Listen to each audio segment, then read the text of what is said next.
Everyone, আসসালামু আলাইকুম। আশা করছি সবাই ভালো আছেন। আল্লাহর রহমতে আমিও বেশ ভালো আছি।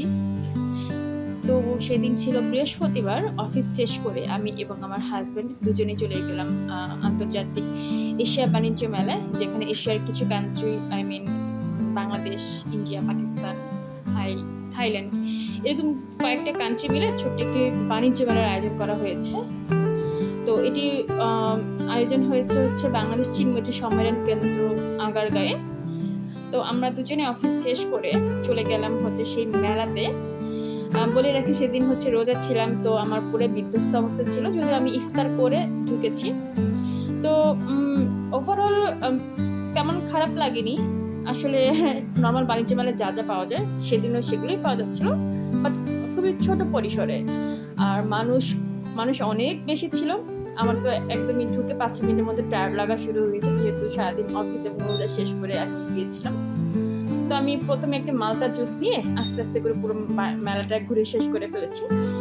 তো এখানে স্টলগুলোর মধ্যে উল্লেখযোগ্য ছিল হোমমেড খাবারের দোকানগুলো। আমার খুবই ভালো লেগেছে খাবারের দোকানগুলো দেখে, এবং যা দেখেছি সেটা মানুষ কেনার চেয়ে এই ঘোরাঘুরি বেশি করছিল আর খাবারও খাচ্ছিল। তো আমার আসলে ঘুরে ভালোই লেগেছে, খুব একটা খারাপ লাগেনি। তেমন কিছু কেনাকাটা করিনি। একটা বেশ বড় সাইজের অর্থাৎ 500 গ্রামের একটা শমপাপড়ির বয়াম কিনেছি। এই যে এখানে দেখতে পাচ্ছেন, একদমই হোমমেড খাবারগুলো। আমার কাছে খাবারগুলো খুবই ভালো লেগেছে। আর লোকাল জিনিসপত্র অর্থাৎ নিউ মার্কেটে যেগুলো আপনি হয়তো 80, 90, 100 টাকা দিয়ে পাচ্ছেন, সেগুলো এখানে বিক্রি হচ্ছে, বাট প্রাইসটা একটু বেশি। কোনো দোকানে সেম প্রাইসে জিনিস 120 টাকা রাখছে, কোথায় 130 টাকায় বিক্রি হচ্ছে।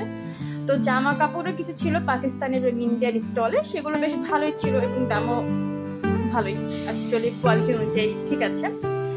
এখানে অর্গানিক একটা শপ ছিল, যার নাম ছিল রিবানা অর্গানিক। এখানে স্কিন কেয়ারের কিছু প্রোডাক্ট ছিল। আমি যেহেতু এগুলো ইউজ করি না, সো আমি ওগুলো কিছু দেখিনি। আমার চোখ পড়ছিল শুধু সিরামিক আইটেমগুলোর দিকে। তো সিরামিকের আইটেমও অ্যাজ ইউজুয়াল নিউ মার্কেট আপনি পেয়ে যাবেন। তো এইদিকে বের হয়ে দেখলাম যে অনেক মানুষ সেন্টারের ভিতরে ঢুকছে। কেন ঢুকছে জানি না, আমরা কিউরিওসিটি নিয়ে ঢুকলাম, বাট দেখলাম সেখানে একটা লাউঞ্জ ছাড়া কিছু নেই। এরপর দুজন কয়েকটা ছবি তুলে বাসায় চলে এলাম।